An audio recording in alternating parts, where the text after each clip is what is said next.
So today we'll be talking a bit about the training involved to build that dream team out, setting expectations, what is strong and healthy communication for your team, and some basic tips on onboarding.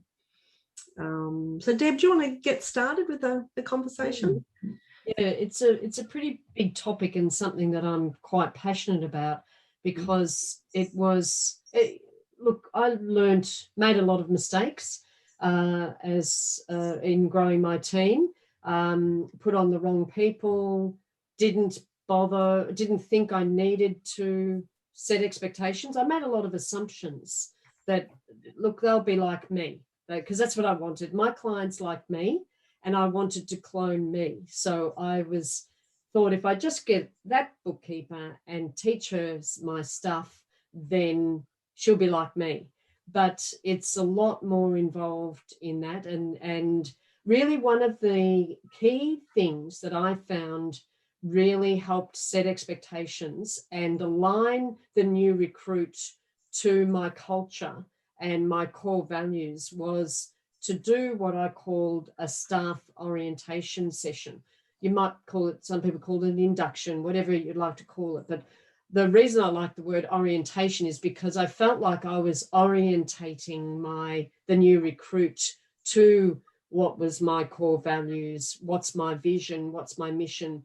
You know, some people, a common mistake is that you get a bookkeeper and you go, great, thank goodness, here's your first client, and you bypass the whole induction process. And it's, it won't work. I really made many mistakes by avoiding doing that, or I didn't even realize it was necessary at the start.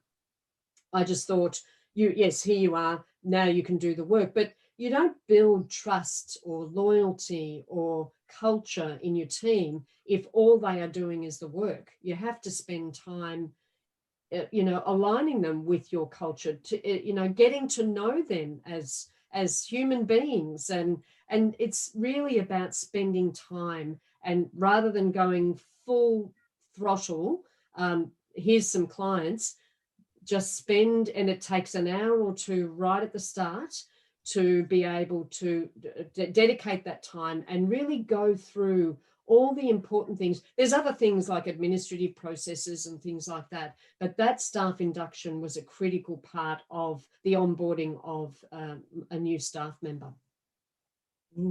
Yeah, it's so important to have that induction and the expectations, and even following on from, the induction where you are expressing, the purpose of your business and empowering and engaging your staff member around what your vision for your business is, and getting them engaged in that way. We also want to set those expectations in everything that we do. So from all of the work that they're about to do, we want to make it really clear. And this is where, that healthy communication, or that the very detailed information is passed over to the staff, so that they know exactly what they need to do for their clients. And I know for myself, when I was building my business and I had staff on, and I just pass over, here is a client, here is a box of books, go and do what you're doing. You know how to process, the software, how to bank rec, just go and do it. So firstly, they'd spend a lot of time in organising all the paperwork and, moving papers around because they didn't know which direction to start, what the priorities were, what needed to be done. And then they'd start entering, personal bank statements information and a whole lot of personal information. So I hadn't given them the direction as to what they needed to do. So there was no clear client manual at the start for me. To say, these are the bank accounts we enter and that we reconcile. These are the processes that we do for the aged payables. No, we don't need to enter all the creditors in. We only do it as a cash accounting system. We don't do it on accrual.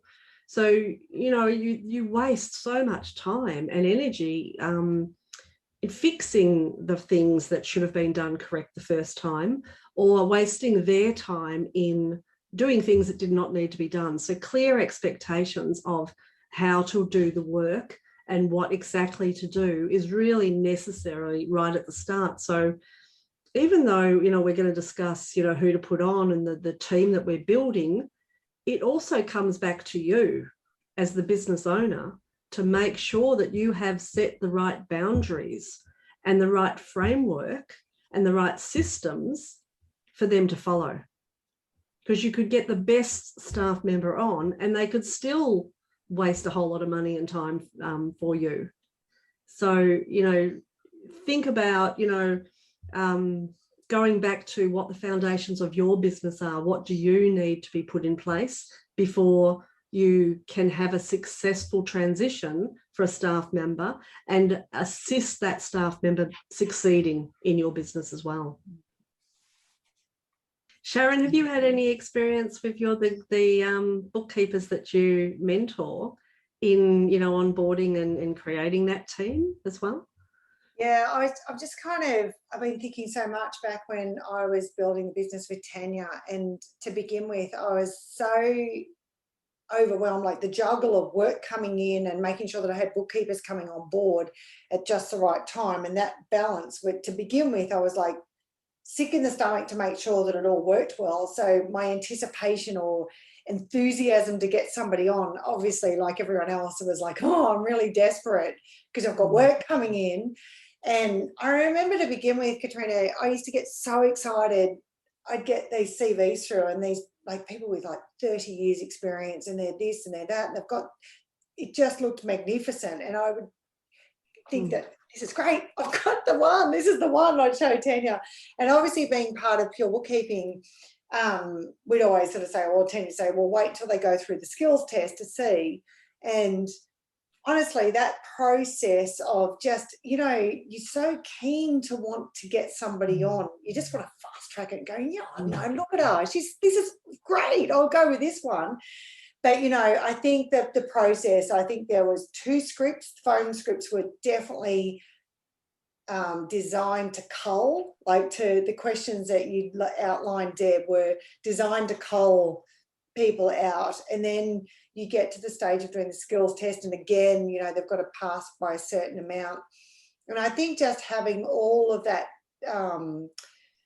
culling steps to get out to the outcome of having, you know, 3 or 4 that are ready to go through to that next stage, I think is really important. But definitely one of the biggest, I think Natalie was sort of saying, with just that framing or orientation to begin with, we just took a lot of time in that orientation stage. Like we, you know, I would start off by saying, this is the way we play the game. And just make sure that they knew, like we do a whole bunch of positioning slides, like above and below the line. So we operate in this team at our business, we operate above the line. So above the line is taking accountability, responsibility, and ownership, and below the line is blame, excuse, denial. So everything that we do, we take accountability for. And it's not about making people wrong, it's just saying I take 100% accountability for the work that I'm given. And the other thing that, like the orientation manual, Deb, is fantastic that you designed, and I added in some slides like above and below the line. And also, you know, and I would say, you know, with our business, we don't point to the people. It's not a people problem, it's a system problem.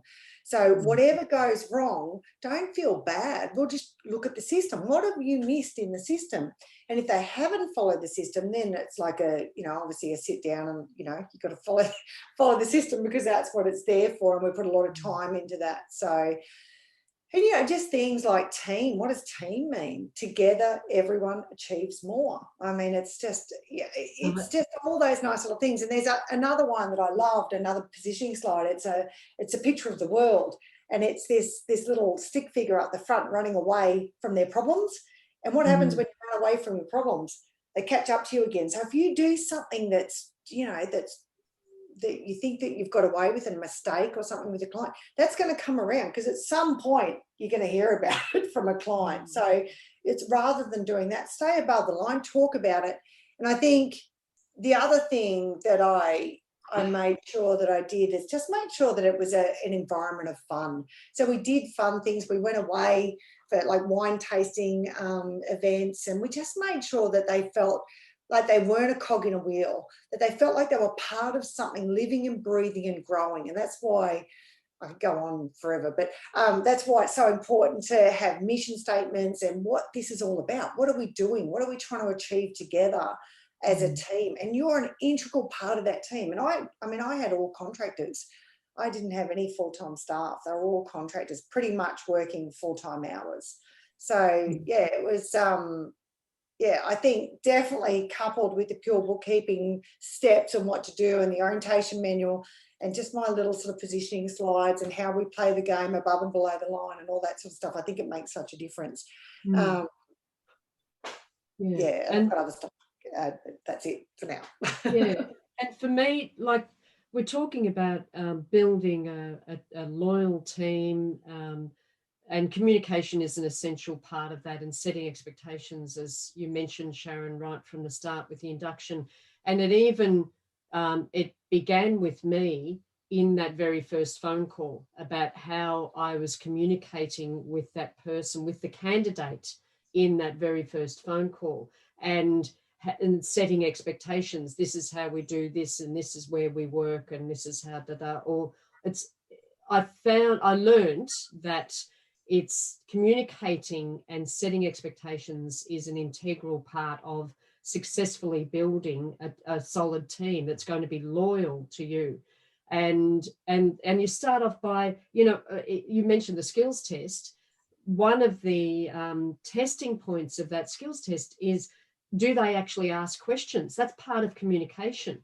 Like there's actually mistakes in the skills test that they're supposed to actually pick up and say, how come that isn't, that doesn't seem to match up with that? Because one of the things I learned in the early days of when I was on my own and I saw mistakes left by bookkeepers was that they didn't ask questions. They didn't feel safe to ask questions, perhaps. They thought, oh, what will the accountant say, or what will this person say? And so they guessed the answer, or they just shoved it into general or something like that.